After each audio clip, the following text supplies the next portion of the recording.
Assalamualaikum warahmatullahi wabarakatuh.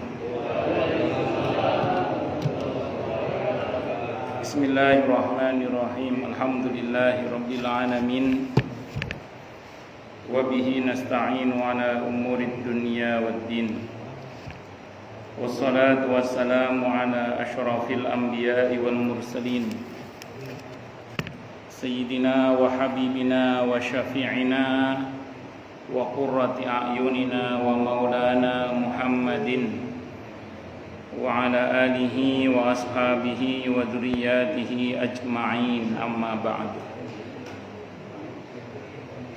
Asyhadu an la ilaha illallah wa asyhadu anna Muhammadar Rasulullah wa ufawwidu amri ilallah, innallaha basirun bil ibad.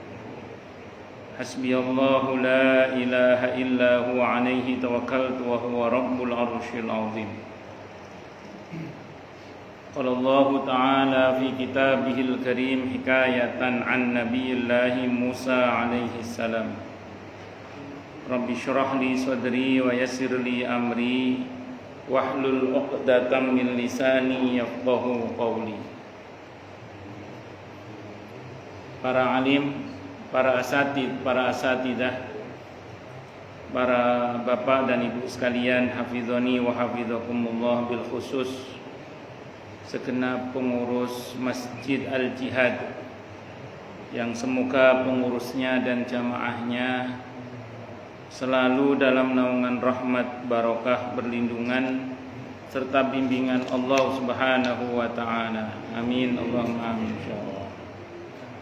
Allahumma inna nas'aluka ilman nafi'a wa rizqan tayyiba wa amalan mutaqabbala wa fatahallahu lana futuhal arifin.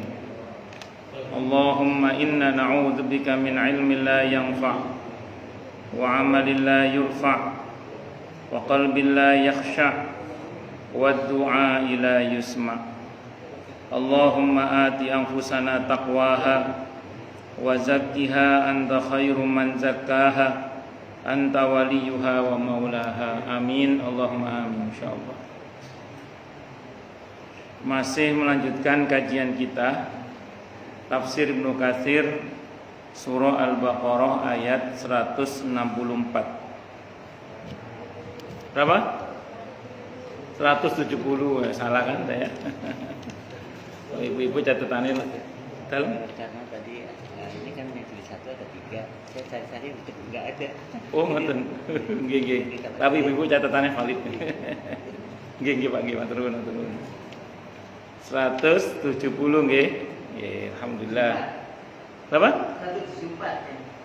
174. 170 apa 174, Bu? Ibu. 170 nggih. Nggih pun. Ibu betul, ini memang catatannya berubah kata Pak Haji Marsono. Nggih, pun. Alhamdulillah ibu anu. Nggih. A'udzu billahi as-sami'il 'alim minasy syaithanir rajim. Wa idza qila lahum ittabi'u ma anzalallahu qalu bal nattabi'u ma alfayna 'alaihi aba'ana awalau kana aba'uhum la ya'qiluna syai'an wa la yahtadun wa mathalul ladzina kafaru kamathalil ladzi yan'iqu bima la yasma'u illa du'a'an wa nidaa'a summun bukmun 'umyun fahum la ya'qilun. Dan apabila dikatakan kepada mereka, ikutilah apa yang telah diturunkan Allah. Ini kepada orang-orang kafir maksudnya ya. Mereka menjawab, tidak. Kami mengikuti apa yang kami dapati pada nenek moyang kami melakukan, yang nenek kami melakukannya. Jadi kami mengikuti apa yang kami dapati pada nenek moyang kami yang mereka melakukan hal itu. Padahal nenek moyang mereka itu tidak mengetahui apapun dan tidak mendapat petunjuk. Dan perumpamaan bagi penyeru orang yang kafir adalah seperti penggembala yang meneriaki binatang yang tidak mendengar selain panggilan dan teriakan. Mereka tuli, bisu dan buta, maka mereka tidak mengerti. Jadi orang-orang musyrik di masa itu kalau diajak bertauhid, beribadah hanya kepada Allah, mereka menolak dengan mengatakan, ya dari dulu nenek moyang kami nyembahnya patung ini, berhala ini. Ya udah kita ngikut nenek moyang saja. Padahal nenek moyang mereka itu dalam hal ini tidak berilmu dan tidak mendapatkan petunjuk. Saya mau terangkan begini. Tidak semua tradisi nenek moyang itu jelek. Saya ulang, tidak semua tradisi nenek moyang itu jelek. Bahkan banyak tradisi nenek moyang itu kalau berkaitan dengan kearifan lokal itu seringkali tepat. Contoh gini misalnya, kenapa di Padang misalnya ya, di Sumatera Barat itu rumah kebanyakan rumah tingkat, rumah apa namanya? Iya, rumah gadang, rumah gadang. Karena rupanya nenek moyang orang Padang itu ngerti itu tanahnya memang sering gempa. Sehingga kemudian kalau ada sokok gurunya itu, ada cagak-cagaknya itu, bukan model kayak kita ini, itu relatif aman kalau terjadi gempa. Itu misalnya aja. Jadi tidak semata-mata karena supaya selamat dari terkaman harimau yang sewaktu-waktu, harimau Sumatera sewaktu-waktu muncul. Tapi lebih dari itu ada kearifan lokal berkaitan dengan buminya. Misalnya gitu, misalnya. Berkaitan dengan pengobatan Jawa kuno misalnya. Itu kakek moyang kita itu sudah meriset di masanya sesuai dengan zamannya tentang manfaat kunyit, manfaat jahe, manfaat rimpang-rimpang itu, palawija dan seterusnya itu. Ya tentu ini jangan ditakar pakai ilmu kedokteran Yunani kuno. Karena kalau kita bicara kedokteran modern itu kan rujukannya kan buku besarnya pakai Yunani kuno. Bukan Arab kuno, bukan Mesir kuno, bukan Cina kuno, bukan Jawa kuno. Padahal masing-masing itu punya kearifannya sendiri-sendiri. Nah, kalau kita bicara itu, maka nggak ada masalah. Kenapa? Karena memang orang tua kita punya kearifannya sendiri-sendiri. Tapi kalau menyangkut urusan langit, ini nggak ada yang tahu kecuali yang punya langit, gitu loh. Maka informasi langit itu sumber primernya itu adalah wahyu. Dan itu Allah Subhanahu wa taala melalui para nabi dan rasul. Ketika kemudian berbenturan antara informasi langit dan informasi bumi, bagi orang yang beriman itu yang dikedepankan informasi langit. Jadi saya ulang, kalau ada benturan antara informasi langit dan informasi bumi misalnya gitu ya, maka yang dikedepankan adalah informasi langit. Termasuk menyangkut informasi tentang Tuhan, di mana Tuhan itu Esa Tunggal dan itu adalah Allah Subhanahu wa taala. Maka ketika berbenturan dengan keyakinan sebagian masyarakat yang menyatakan bahwa ada beberapa yang dituhankan, maka yang dimenangkan adalah informasi wahyu. Itu harusnya. Cuman beberapa orang ya tadi, orang bapakku biar nyembaiki, gitu. Akhirnya mereka tetap dekat dengan apa yang menjadi keyakinan orang tua mereka. Kecuali orang-orang yang diberi petunjuk oleh Allah Subhanahu wa taala. Maka Al-Quran itu turun dengan aneka jaminan yang sebenarnya itu bisa diadu secara nalar gitu. Sambil contoh misalnya, Al-Qur'an itu belum apa-apa, di permulaannya sudah menyatakan apa? Dzalikal kitabul la raiba fi hudal lil muttaqin. Inilah Alkitab Al-Qur'an yang tidak ada keraguan di dalamnya, sebagai petunjuk bagi orang-orang yang bertakwa. Belum apa-apa Allah sudah menyatakan Al-Qur'an ini la raiba fi, tidak ada keraguan di dalamnya. Di antara penjelasan la raiba fi adalah siapapun yang mengamalkan si Al-Qur'an dengan keimanan dan keyakinan, maka Allah akan tunjukkan kebenaran Al-Qur'an itu kepadanya hingga tiada lagi keraguan dalam hatinya. Lebih dalam lagi, Allah membuka tantangan terbuka di surah Al-Baqarah, antara lain surah Al-Baqarah 23-24 itu. Tentang siapapun yang ragu pada isi Al-Qur'an, dipersilakan membuat satu surat yang sama dengan Al-Qur'an. Ini tantangan terbuka. Kalau masih ada yang ragu pada isi Al-Qur'an, silakan bikin satu surat yang sama dengan Al-Qur'an. Surah yang paling pendek apa? Al-Kautsar. Silakan bikin satu surat aja. Sejarah mencatat tidak bisa, dan kata Allah tidak akan pernah bisa. Dan kalau sudah tahu nggak bisa, mbok ya takut masuk neraka, kata Allah. Bisa dimengerti ya? Artinya kebenaran Al-Qur'an itu bisa diuji gitu loh. Bisa diuji.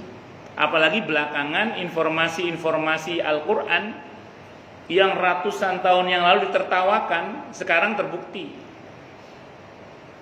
Saya masih ingat dulu ketika saya belajar IPA itu dulu. Itu kan Al-Qur'an jelas menyatakan wasyamsu tajri li mustaqarril laha dzalika taqdirul azizil alim apa hakim? Alim nggih. Dzalika taqdirul azizil alim nggih. Nah, itu kan matahari beredar di porosnya. Itu dulu sebagian, saya masih ingat pas SD, guru IPA saya agak mentertawakan. Dia kafir dia. Artinya bukan Islam maksud saya. Dia ngomong gini, "Lah di fisika itu jelas yang bumi itu diam dikelilingi oleh bumi dan planet-planet. Jadi matahari itu ternyata apa? Iya. Tapi kan pengetahuan mutakhir tentang astronomi mengatakan ternyata matahari kita juga bergerak. Bahkan di gugusan bintang yang galaksi yang nggak terhitung lah misalnya, itu ternyata terus bergerak sesuai dengan porosnya masing-masing. Ternyata nggak diam matahari kita itu. Dan masih banyak lagi lah contoh-contoh yang lain. Ada ilmuwan dari Perancis misalnya menemukan ada air laut yang tawar dan asin tapi tidak campur, dan di dasarnya ditemukan aneka permata bla bla bla itu yang macam-macam itu. Itu ternyata jawabannya ketemu di surah Ar-Rahman. Belum lagi adanya ledakan yang membentuk bunga mawar yang di langit itu. Yang itu Quran di Ar-Rahman sudah menginformasikan adanya itu. Di surah Al-Mu'minun, proses penciptaan manusia dari sperma sampai jadi manusia. Detil yang sesuai dengan ilmu pengetahuan tentang kandungan sekarang itu. Itu 15 abad yang lalu Allah sudah menceritakan proses penciptaan manusia di surah Al-Mu'minun itu. Dan masih banyak lagi lah yang lain-lain. Nah, semakin kesini bahkan ada banyak hal yang Al-Quran sampaikan itu terbukti apa? Benar. Makanya kata para ulama, yang betul manusia itu wahyu, akal, baru nafsu gitu. Akal dikuasai wahyu, akal yang dikuasai wahyu menguasai nafsu. Itu kita baru jadi manusia benar gitu. Jangan dibalik. Nafsu menguasai wahyu. Nafsu menguasai wahyu. Nafsu yang menguasai wahyu menguasai akal. Itu tambah repot itu nanti. Jadi kalau sudah begitu nanti semuanya dipahami berdasarkan nafsu dan syahwatnya, berdasarkan kepentingannya nanti. Jadi kalau dibalik bahaya, nafsu menguasai wahyu, wahyu yang dikuasai nafsu menguasai akal, nafsu yang menguasai wahyu terus menguasai akal. Nanti muncul istilah amandemen Al-Quran, itu repot. Muncul apa istilah amandemen Al-Quran. Nah, itu sudah ada orang-orang model begitu itu. Jadi Al-Quran dianggap nggak cocok, mau diamandemen. Ini kan beberapa tahun yang lalu ada yang punya ide kan, karena dianggap kurban ini nggak tepat syariatnya, sehingga yang betul adalah diganti dengan uang saja untuk diberikan kepada orang-orang yang terkena bencana. Di masa Nabi itu pernah terjadi bencana. Bersama dengan itu waktunya kurban. Nabi tidak meniadakan kurban, tetap melakukan kurban, tapi beliau membuat kebijakan bahwa orang setempat, orang Mekah atau Madinah, orang dalam kota maksud saya, itu tidak boleh makan daging kurban lebih dari 3 hari. Berarti mau tidak mau harus segera habis, maka harus diserahkan kepada yang kena musibah. Karena perkara membantu orang lain itu hal yang utama, tapi menegakkan syiar Allah berupa kurban itu tidak kalah utamanya. Hanya barangkali kalau mau menengahi, kalau tadinya mau beli sapi yang super, ya sapi kelas A lah. Sisanya untuk membantu, nah itu baru imbang itu kalau begitu. Tapi jangan terus kurban ditiadakan, karena ini bagian dari syiarnya Allah Subhanahu wa ta'ala. Saya kapan hari itu nonton di media itu ada orang yang menggambarkan kambing yang akan mengorbankan manusia dalam bentuk AI itu, sehingga dibuat drama seolah-olah korban ini satu hal yang sangat tragis. Bayangkan kalau Anda kambing. Itu di film yang model AI itu. Bayangkan kalau Anda itu kambing, terus Anda mau dikurban, bagaimana perasaan Anda? Loh, perasaan orang kalau disamakan dengan perasaan kambing piye itu? Kan kita tidak tahu kambing sama kita itu bedanya apa. Mereka itu memang diciptakan oleh Allah untuk dimakan. Bisa jadi satu kebahagiaan ketika mereka dipotong sebagai kurban. Karena itulah jalan kemuliaan bagi mereka kan. Itu seperti itu. Dan kalau misalnya udah nggak usah motong kurban sapi atau kambing, saya takutnya nanti kambing sama sapi malah habis. Karena terbukti kambing yang dipotong tiap tahun jutaan kambing itu, nyatanya kambing nggak habis-habis. Sapi yang dipotong jutaan sapi tiap tahunnya itu, nyatanya nggak habis-habis. Onta yang dipotong tiap tahunnya mungkin ribuan onta, itu juga nggak habis-habis. Gajah yang nggak pernah dipotong malah hampir punah. Jerapah yang nggak pernah dipotong malah hampir punah. Ayam yang dipotong tiap hari malah buahnya. Tapi ada yang nyeletuk ke saya itu tikus nggak pernah dipotong juga banyak, Ustaz, katanya. Oh iya, banyaknya beda. Ada banyak barokah, ada banyak istidraj. Allah. Jadi binatang itu habitatnya memang diciptakan untuk dimakan. Sehingga ketika dia dimakan, dia senang, apalagi dimakannya di jalan Allah. Jangan bayangkan kayak orang yang mau dimakan. Manusia itu diciptakan tidak untuk dimakan. Jadi jangan disamakan. Sehingga belakangan ini muncul postingan-postingan begitu. Dibuat drama di India itu ada kambing yang mau dibuat kurban, yang itu kambing sayangan anak kecil. Dia dipeluk, kambingnya jangan dikurbankan, sambil nangis-nangis.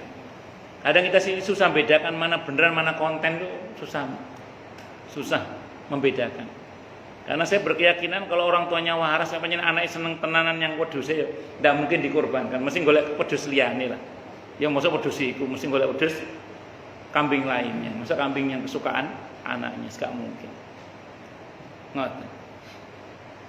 Allahu Akbar. Nah, jadi saya ulang, kalau ada informasi wahyu benturan dengan informasi bumi, yang kita menangkan informasi wahyu. Itu seperti itu. Walaupun saya ulang, orang-orang tua kita itu tetap punya kearifan-kearifan. Karenanya kemudian Islam datang itu tidak untuk memberangus tradisi. Saya ulang ya, Islam datang itu tidak untuk memberangus tradisi. Tradisi di dalam Islam itu disikapi dengan dua hal. Yang pertama, yang sesuai dengan syariat diteruskan, diterima dan diteruskan. Yang kedua, yang tidak sesuai dengan syariat itu ditinggalkan, ditolak. Nah, di dalam tubuh kaum muslimin itu ada dua kubu ekstrim gitu.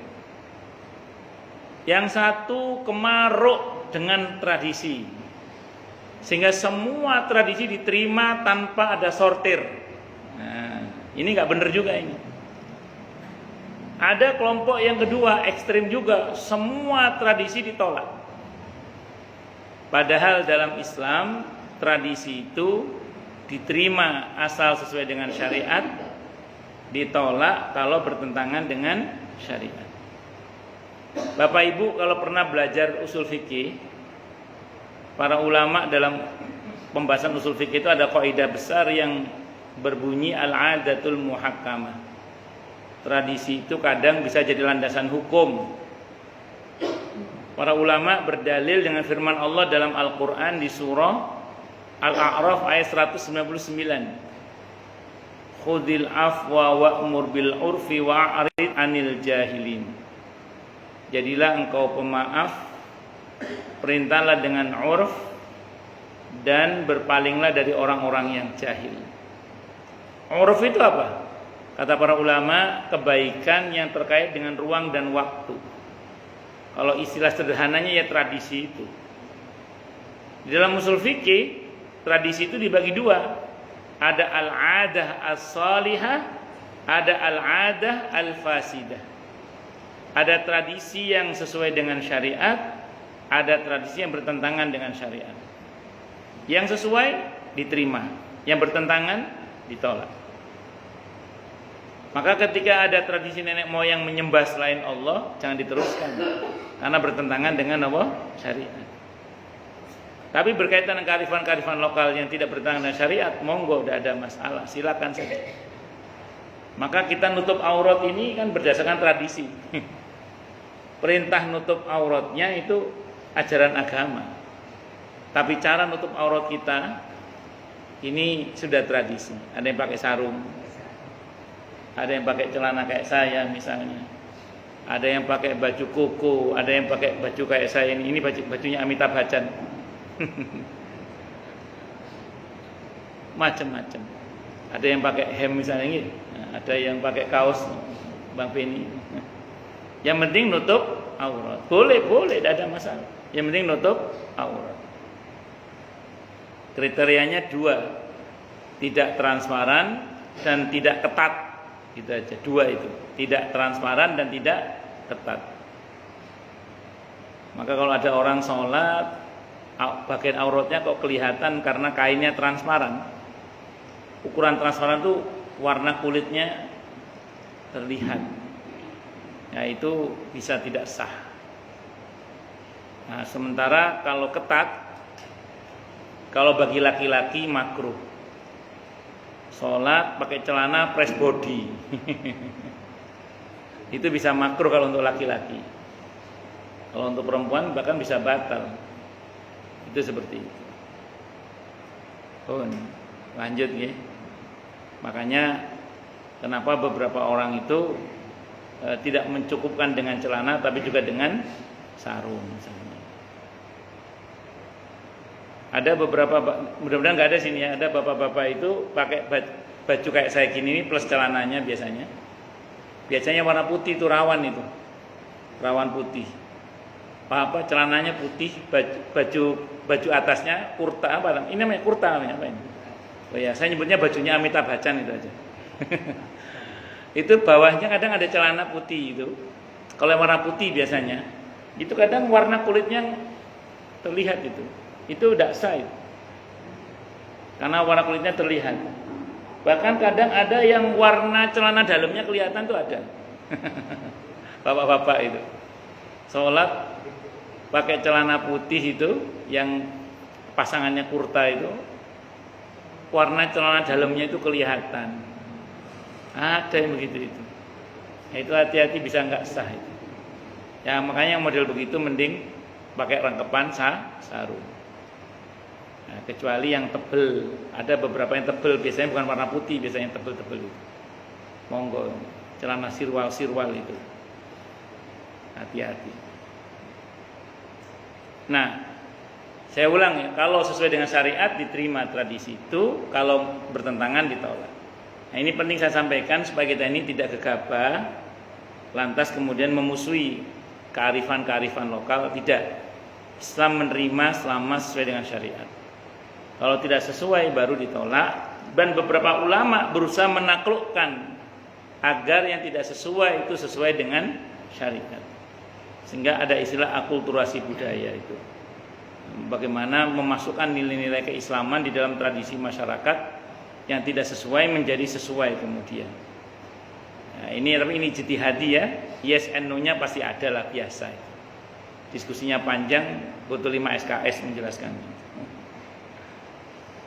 Lanjut. Ya, tadi dikatakan dalam ayat ini ngandani wong kafir itu kayak ngandani binatang. Enggak ngefek gitu loh. Karena mereka itu mata hatinya buta, telinga hatinya tuli. Ya, dan mereka itu bisu dari kebenaran. Kalau di ayat yang lain, di telinganya, di telinga hatinya itu ada, dan di matanya ada ghisyawah, ada tutup. Tutupnya itu apa? Kepentingan, nafsu dan syahwat. Maka ketika kita berdakwah kepada mereka dikatakan innalladzina kafaru sawaun alaihim a'andartahum am lam tundirhum la yu'minun. Sama saja wahai Nabi, kau beri peringatan atau tidak, mereka tidak akan beriman. Karena kalau dinasihati masuk kuping kanan, masih kuping kiri keluar dari mulut. Pertanyaannya, apakah Nabi berhenti berusaha? Tidak, Nabi tetap berusaha. Walaupun kata Allah mereka sudah tuli, bisu, buta mata hatinya. Bisu mulutnya dari kebenaran. Kuping hatinya itu udah tuli. Tapi Nabi tetap berusaha. Dan di antara yang Nabi lakukan adalah dengan doa itu. Ya, karena semua yang kuasa menyampaikan hidayah kepada hambanya itu hanya Allah Subhanahu wa ta'ala. Nabi hanya berusaha, yang menentukan apakah seseorang dapat hidayah atau tidak itu adalah Allah Subhanahu wa ta'ala. Maka jangan sampai kita berkata, wah kafir tidak ada harapan, biarin aja. Jangan.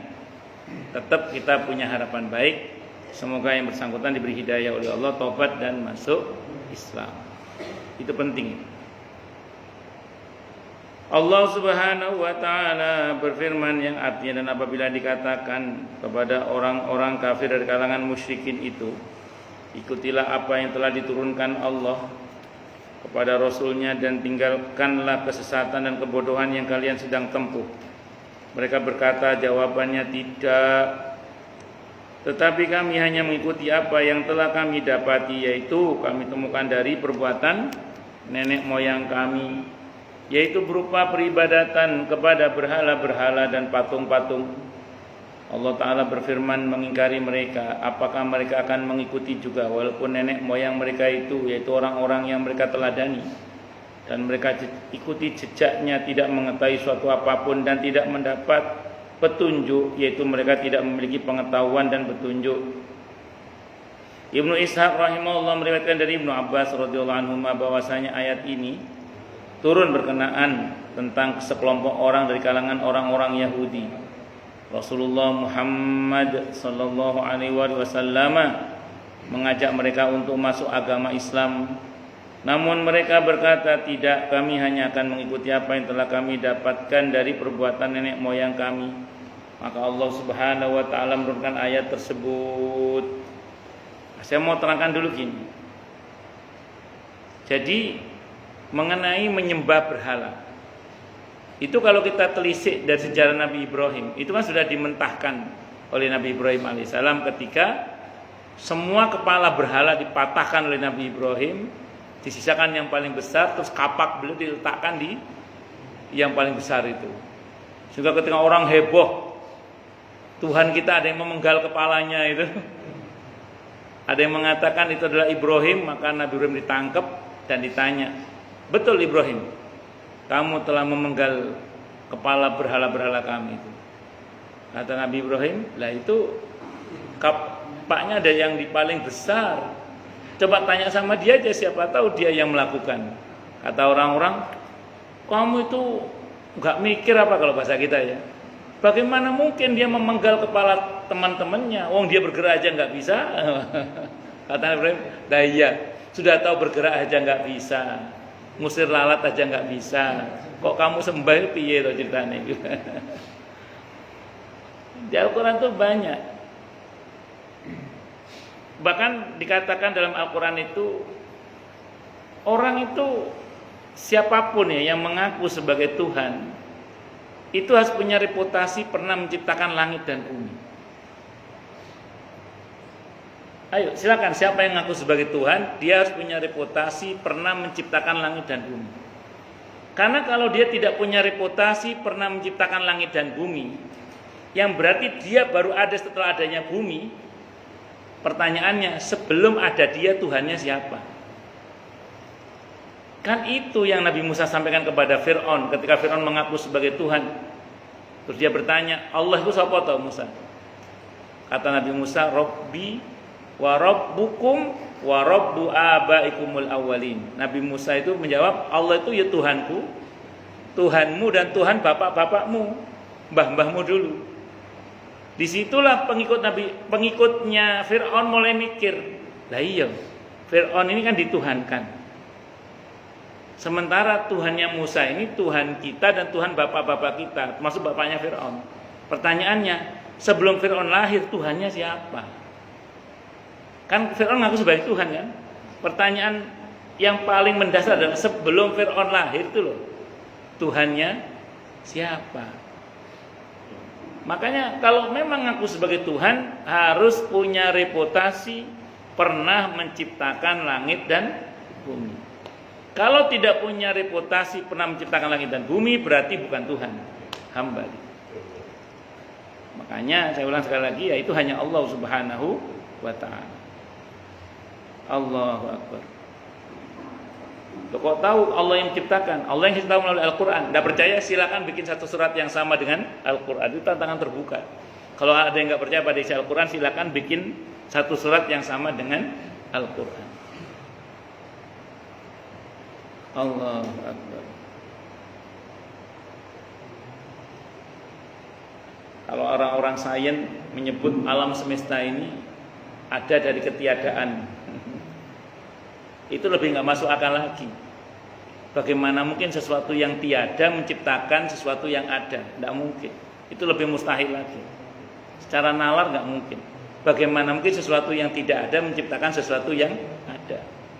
Yang betul adalah yang maha ada mengadakan yang tadinya tiada menjadi ada. Jadi tidak ada hal yang tadinya tidak ada menjadi ada kecuali ada yang mengadakan. Siapa yang mengadakan? Yang maha ada. Siapa yang maha ada itu? Allah Subhanahu wa ta'ala. Bahasanya apa? Yang maha ada itu wujud. Wujud itu sifat nafsiyahnya Allah. Yang hakikatnya ada itu hanya Allah. Selain Allah tidak ada. Selain Allah tidak ada. Tapi ada Ustaz, bukan ada, diadakan. Jadi kita ini bukan ada Pak, kita ini diadakan. Yang wujud Allah, selain Allah maujud. Maujud itu apa? Diadakan. Itu. Orang musyrik sama seperti hewan tadi katakan ya. Kalau mengenai orang Yahudi itu sudah saya ceritakan sering di sini, mereka itu sebenarnya sudah mendapat informasi tentang kerasulan Nabi Muhammad sallallahu alaihi wasallam. Inilah yang bedakan antara tokoh selain Nabi Muhammad sallallahu alaihi wasallam dengan Nabi Muhammad sallallahu alaihi wasallam. Itu bedanya, tokoh itu di sini bedanya. Kalau tokoh-tokoh yang ada itu kan baru dikenal setelah menjadi tokoh, begitu ya. Tapi ketokohan Nabi kita Muhammad sallallahu alaihi wasallam bahkan sudah diberitahukan sejak beliau belum lahir. Saya ulang ya, ketokohan Nabi kita Muhammad sallallahu alaihi wasallam itu sudah diberitakan sejak beliau belum lahir. Bahkan sejak zaman Nabi Adam, bahkan tertulis di Taurat dan Injil. Lengkap dengan namanya,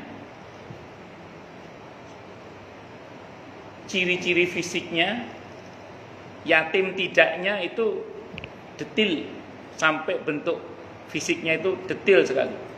Diinformasikan dalam Taurat dan Injil. Tokoh mana yang bisa begitu?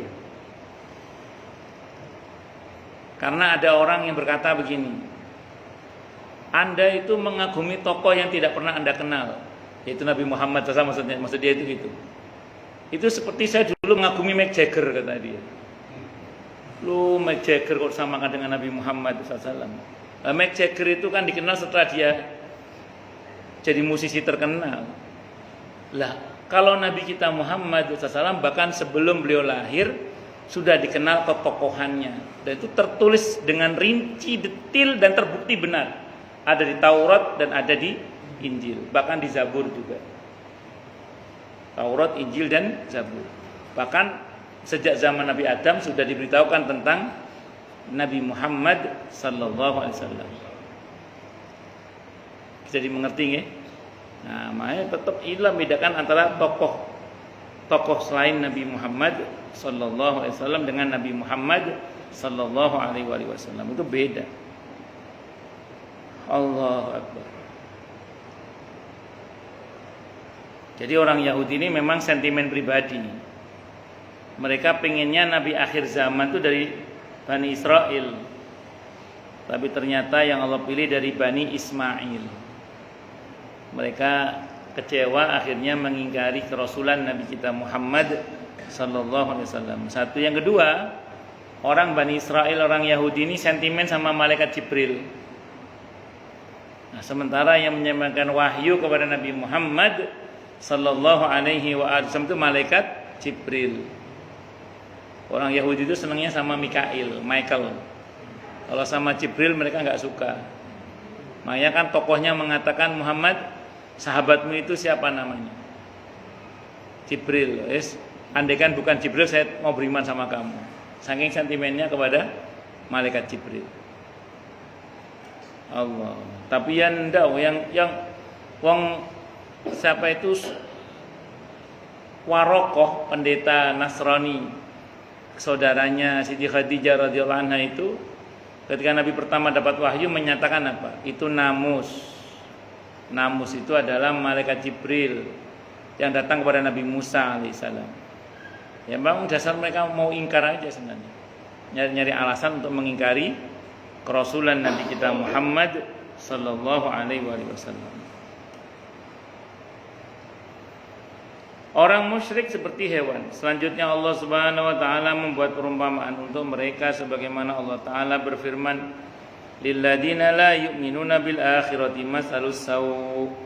Bagi orang-orang yang tidak beriman pada kehidupan akhirat, mempunyai sifat-sifat yang buruk. Orang itu kalau nggak ada keimanan tentang hari akhirat, hidup itu nggak ada remnya. Hidup itu nggak ada remnya. Lost dull. Makanya kerusakan yang ditimbulkan oleh Belanda yang katanya 350 tahun menjajah Nusantara itu, dengan kerusakan yang ditimbulkan oleh Jepang yang cuma 3,5 tahun itu ada yang mengatakan sama parahnya itu, bahkan lebih parah lagi. Kenapa? Karena Belanda itu kan masih takut akhirat. karena dia beragama Nasrani.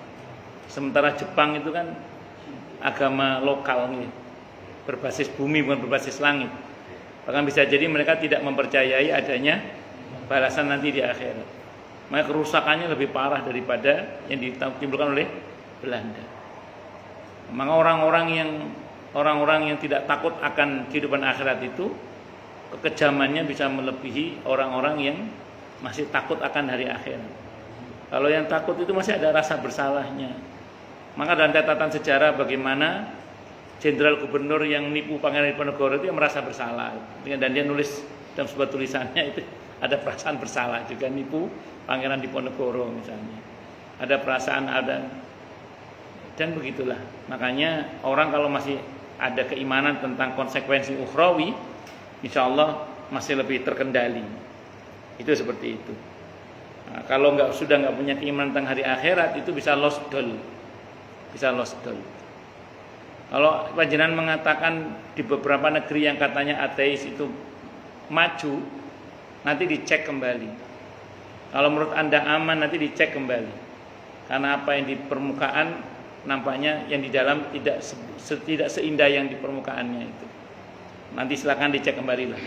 Bahkan di negara yang katanya paling bahagia, nanti dicek bagaimana kenyataan di dalamnya itu. Ya, sekarang banyak media yang bisa Anda searching sampai ke dalam-dalamnya. Apa betul itu seperti yang dikesankan, seperti yang di permukaan itu? Apa betul begitu? Nah, angka-angka kriminalnya bagaimana? Bla bla bla bla. Itu seperti itu. Kalau di Indonesia orang ngerampok itu memang butuh duit, Pak. Tapi kalau di sana itu ngerampok itu karena penyakit mental, Pak. Jadi penyakit jiwa, dan itu beda itu nanti. Allahu Akbar. Jangan lebih paham lah, saya kan cuma baca aja. Tapi ayatnya mengatakan begitu. Jadi orang yang masih punya keimanan kepada hari akhirat itu masih ada remnya, Pak. Sak nakal-nakalnya sih ono remnya. Tapi kalau sudah nggak ada keimanan pada hari akhirat, itu bisa lost doll. Itu seperti itu.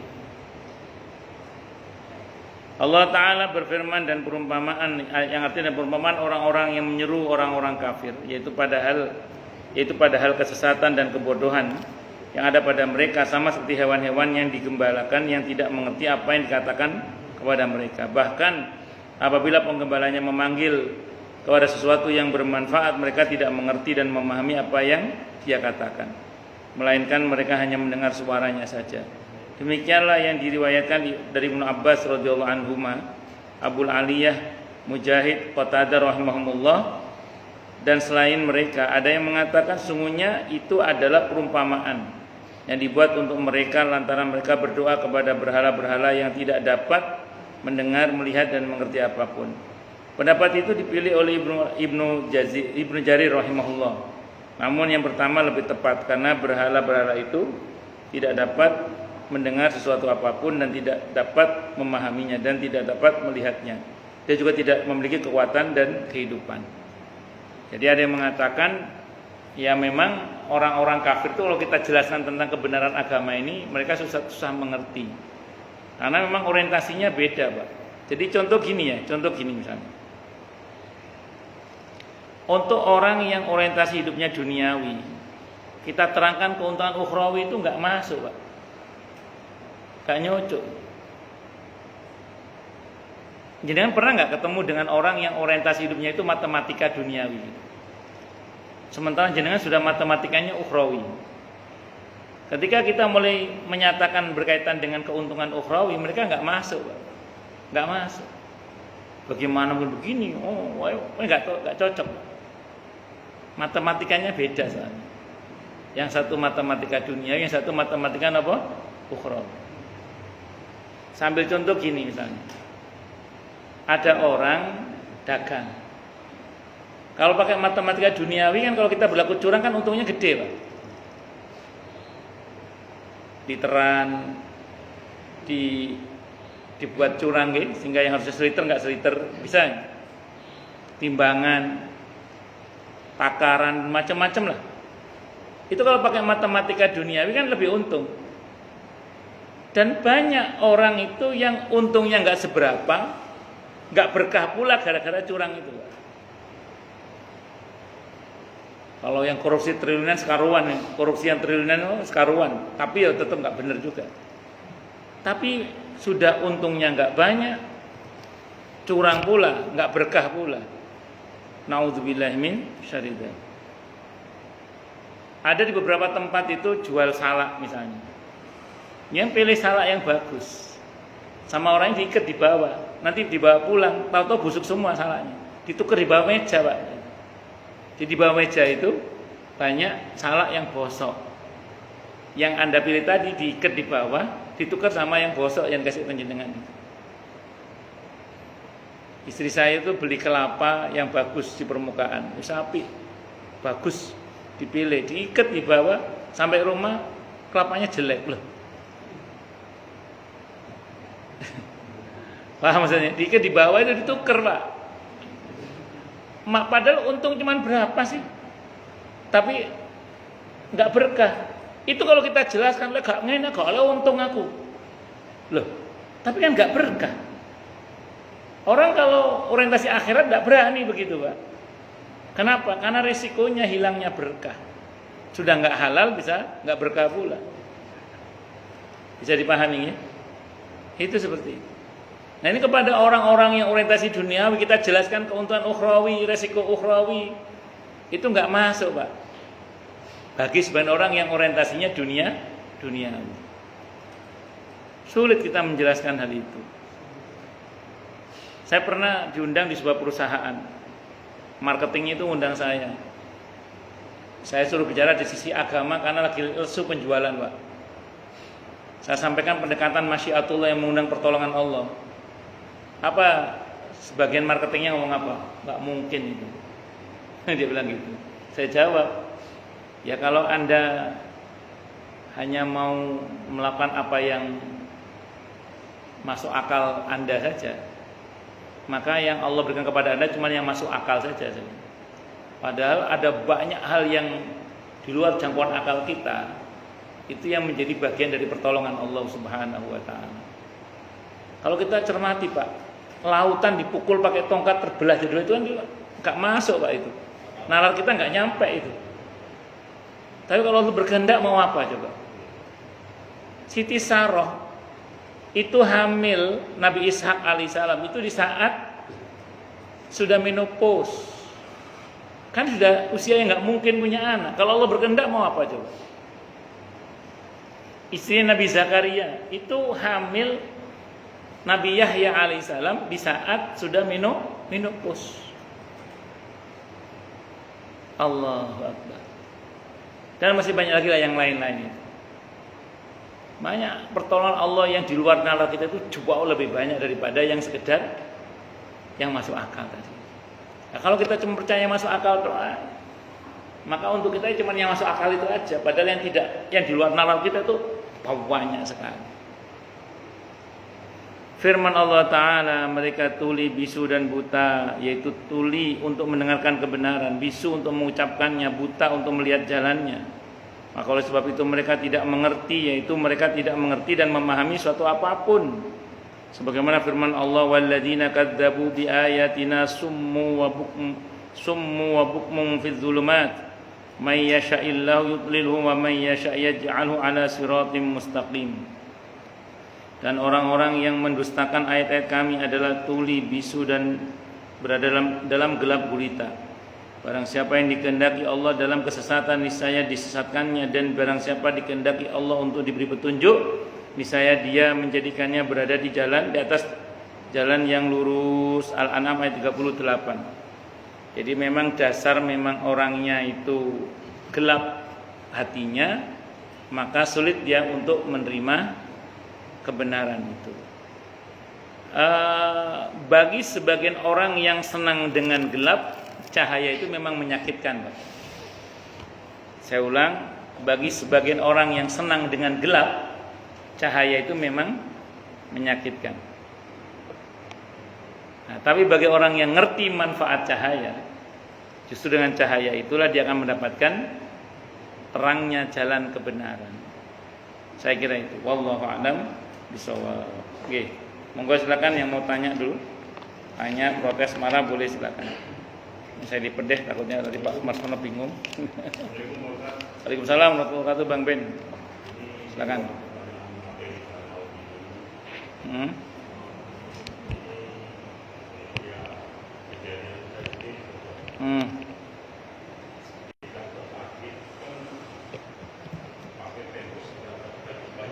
Ya. Ya.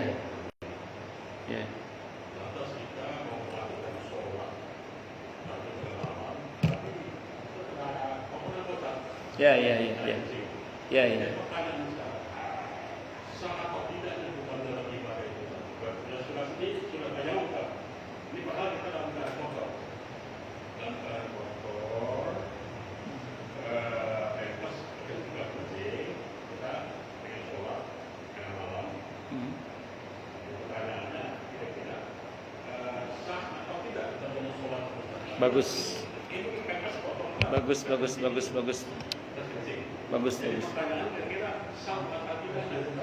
Ya. Oke, baik. Saya mau bicara rumus dasar dulu ya. Ini rumus dasar dulu. Bagi orang yang sakit, dalam kitab Imam Syafi'i dikatakan dia boleh menjamak sholat sesuai dengan kebutuhannya. Itu dulu, saya bicara dulu. Karena kalau lihat dari cerita Bang Ben tadi kan sampai pakai pampers, berarti kan sakitnya lumayan itu ya. Iya, berarti lumayan. Berarti kondisi seperti itu ada baiknya kalau terpaksa daripada nggak sholat, mending sholat di jamaah. Ada yang menggunakan teori diakhirkan waktu sholatnya supaya nanti bisa langsung lanjut ke sholat berikutnya. Oke lah, itu soal cara. Cuman kalau di Madzhab Syafi'i disebutkan, karya Imam Syafi'i disebutkan boleh dijamak sholat itu sesuai dengan kebutuhan. Bisa jamak takdim, bisa jamak takhir. Ya, itu satu dulu Bang Ben. Nah, untuk seseorang yang menggunakan pembalut karena mengalami sakit, entah itu silsilatul baul termasuk yang najisnya nggak bisa dihentikan, maka untuk sholat fardu idealnya begitu masuk sholat fardu cebok dulu harusnya. Saya ngomong sholat fardu dulu Bang Ben. Jadi wudhu dicebok dulu, pakai pampers baru kemudian sholat fardu. Termasuk tadi di jamak, tadi nggak ada masalah. Terus kemudian andaikan di tengah-tengah sholat keluar, tidak apa-apa, terus saja sholat. Andaikan kotoran keluar saat sholat, terus saja nggak apa-apa. Itu sampai selesai. Nah, nanti masuk sholat fardu berikutnya cebok lagi. Ini sholat fardu dulu ya, saya mau cebok lagi, pakai pampers baru lagi. Nah, makanya tadi kalau itu dilakukan kan cukup berat ya. Maka kalau digabung kan lebih ringan. Kalau digabung zuhur sama asar, nanti maghrib sama isya lebih ringan tak kalau gitu. Kalau Bang Ben per satu-satu kan agak berat itu. Tapi kalau digabung, zuhur sama asar digabung, jadi kita cukup sekali ceboknya untuk 2 sholat sekaligus, bisa kan? Bisa nggak gitu? Ya, termasuk maghrib sama isya, bisa nggak gitu? Iya, itu lebih meringankan. Nah, nanti subuh sendiri. Nah, kalau untuk sholat sunnah, sekali pakai tadi itu, yang untuk sholat fardu itu, mau sholat sunnah berapapun tidak ada batas. Termasuk kalau Bang Ben misalnya malam mau sholat malam, bukan sholat fardu ya, sholat malam dalam kondisi masih pakai pampers, cukup tayamum saja karena di tempat tidur tidak bisa wudhu misalnya, atau cukup wudhu sebisanya misalnya kalau bisa, tidak bisa tayamum aja ya sudah, sholat tidak ada masalah, itu sah. Kalau untuk sholat sunnah, nggak harus cebok dulu kalau untuk sholat sunnah. Tapi kalau untuk sholat fardu, cebok dulu, ganti pampers baru. Tapi masih SUV, ruang ICU kan. Kita mau diikat saat ini.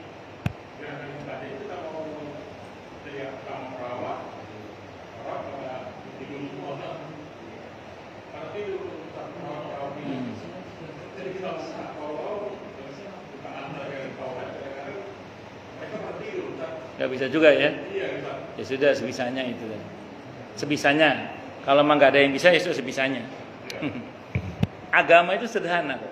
Andaikan untuk cebok ganti pempes baru pun tidak bisa karena sakitnya maaf parah dan tidak ada yang bisa membantu, padahal sholat itu wajib, maka Bang Ben tetap wajib sholat apa adanya dan itu sah, tidak ada masalah. Kenapa?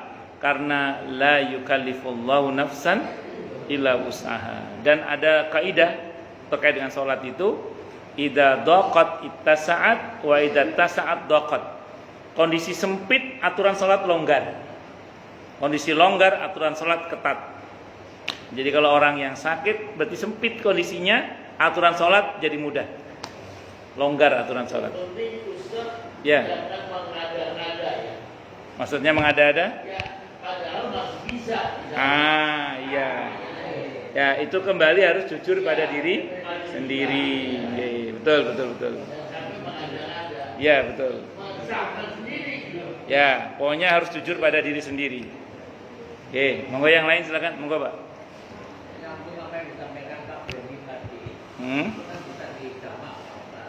Ya, itu dalam kitab Al-Um Imam Syafi'i. Tapi ketika kita sholat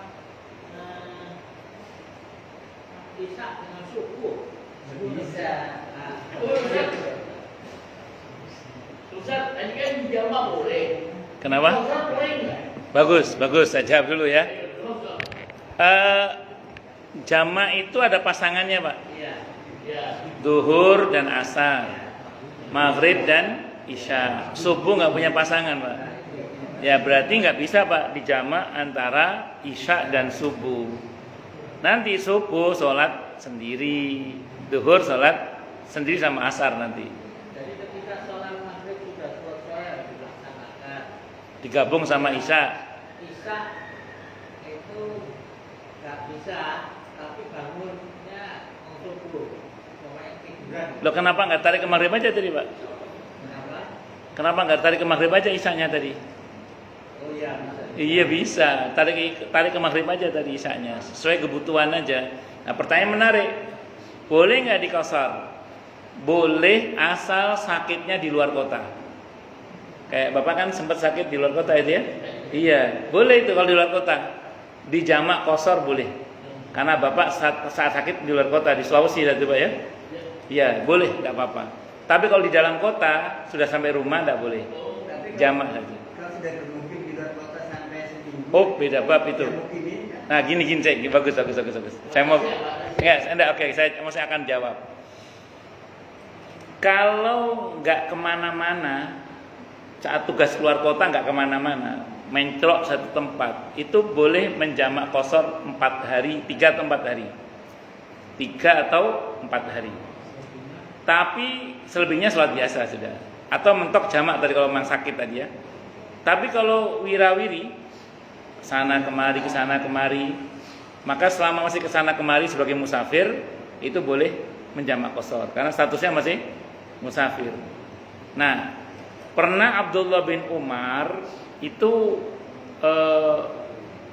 dalam perjalanan terhalang oleh salju selama waktu yang cukup lama, 6 bulan kalau nggak salah, tertawan oleh salju itu beliau. Maka selama 6 bulan itu Abdullah bin, saya baca dalam fikih sunnah itu beliau menjamak, mengambil rukhsah sholat maksud saya, termasuk mengkosor karena beliau terhitung masih musafir karena dalam perjalanan. Nah kalau Bapak konteksnya kan di Sulawesi di tempat tugas ya, berarti statusnya kalau udah mencol agak kemana-mana itu mukim namanya, itu jatahnya 4 hari ya, kecuali Bapak di Sulawesi mondar-mandir ke sana kemari, terus kayak saya kalau ke Jawa Timur kan ke Surabaya, ke Jember, ke Probolinggo, keliling-keliling Mas, itu berarti masih musafir itu saya. Nah, ngoten nggih, wallahu a'lam. Nggih. Melanjutkan pertanyaan Habib ini ya. Kalau seandainya kita sedang haji atau umrah, nah itu gimana hukumnya? Haji atau umrah, bagus. Kalau yang